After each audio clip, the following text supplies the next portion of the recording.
TV Radio. Live TV Radio. Live TV Radio. Oras po natin sa buong Pilipinas alas 8:43 ng umaga. Sinisisi ng Department of Environment and Natural Resources ang mga informal settlers na walang pakundangang magtapo ng mga basura sa mga ilog at kanal kaya bumabaha sa Metro Manila.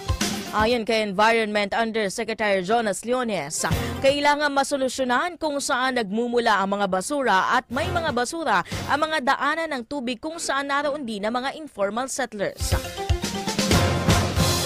Binigyan din pa na opisyal na nababaliwala ang mga ginagawang hakbang ng gobyerno upang maiwasan ang pagbaha kung patuloy naman ang pagtatapon ng mga basura. Aminado ang ahensya na mahirap na ilipat ng matitirhan ng mga informal settler at muli silang babalik kinalaunan. Nakikipag-ugnayan na ang DNR sa Department of Interior and Local Government o DILG upang masolusyonan ang problema.